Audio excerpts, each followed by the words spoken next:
একটা বল খেলবো, দেখি আমি পারি কি না। সেই শৈশবের যে স্মৃতি, সেই স্মৃতি এখনও শুধু মানে স্মৃতিতেই রয়েছে না বাস্তবে আছে, সেটা আপনাদেরকে দেখাবো। আসসালামু আলাইকুম রহমতুল্লাহ। শৈশব এভাবেই বারবার ফিরে আসে। আমরা যারা গ্রামে বড় হয়েছি, আমাদের ছোটোবেলাটা যাদের গ্রামে কেটেছে তারা এই ধরনের পরিবেশের সাথে অভ্যস্ত। তবে একটা পরিবর্তন কিন্তু লক্ষণীয়, আমরা ছোটোবেলায় বড় বড় মাঠ দেখতাম যেখানে প্রচুর ছেলেরা বিকেলবেলায় খেলাধুলা করতো। এখন মাঠের সংখ্যা গ্রামেও এত বেশি কমেছে যে আমাদের গ্রামের ছেলেদেরকে বাধ্য হয়ে শর্ট ক্রিকেট খেলতে হচ্ছে। এবং গ্রামে খেলার একটা বিশেষত্ব হলো, গ্রামে এখানে না কোনো ড্রেস বা ইউনিফর্মের কোনো বিষয় আছে, না কোনো ব্যাট স্ট্যাম্প, এগুলোর কোনো নির্দিষ্ট নিয়ম পদ্ধতি আছে।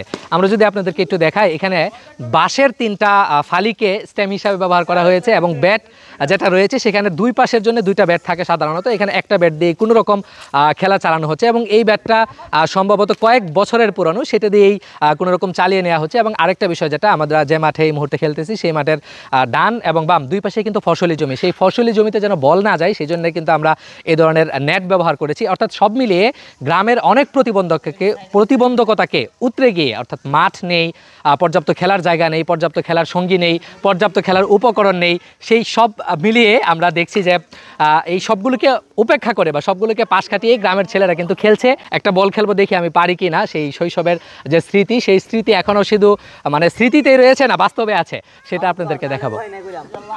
আচ্ছা, আমাকে আউট করানোর একটা পরিকল্পনা চলতেছে।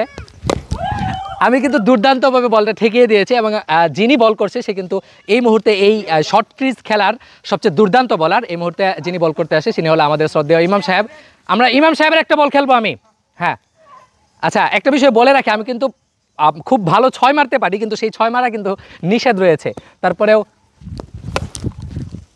দুর্দান্ত শট, তবে ফিল্ডিংয়ের কারণে কিন্তু 4 হয় না। এরকম খেলা শুধু আমাদের গ্রাম না, সব গ্রামে আমরা দেখতে পাই।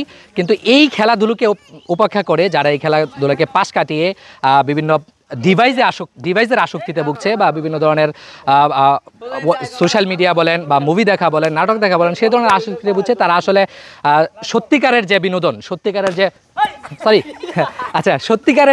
যে বিনোদন আসলে আমাদের মাথাকে ফ্রেশ করে, যে বিনোদন আমাদের চিন্তা চেতনাকে সতেজ রাখে, সেই বিনোদন থেকে তারা বঞ্চিত। আমি আশা রাখি গ্রামের যারা ভিডিওটা দেখছেন তারা আপনারা এরকম ক্রিকেট খেলা হোক, ফুটবল খেলা হোক, আর নানা ধরনের খেলা যেগুলো প্রচলিত আছে সেই সব খেলায় অভ্যস্ত হয়ে ফোনের যে সময়টা আমরা দিই সেটাকে একটা নির্দিষ্ট গণ্ডিতে বদ্ধ রেখে স্বাভাবিক জীবনে ফিরে আসি, প্রকৃতিকে উপভোগ করতে শিখি, গ্রামের পরিবেশের সাথে মিশে যাই এবং আমাদের সেই যে সজীব অতীত, সেই অতীত আবারও ফিরে আসুক, সেই প্রত্যাশাই। আসসালামু আলাইকুম।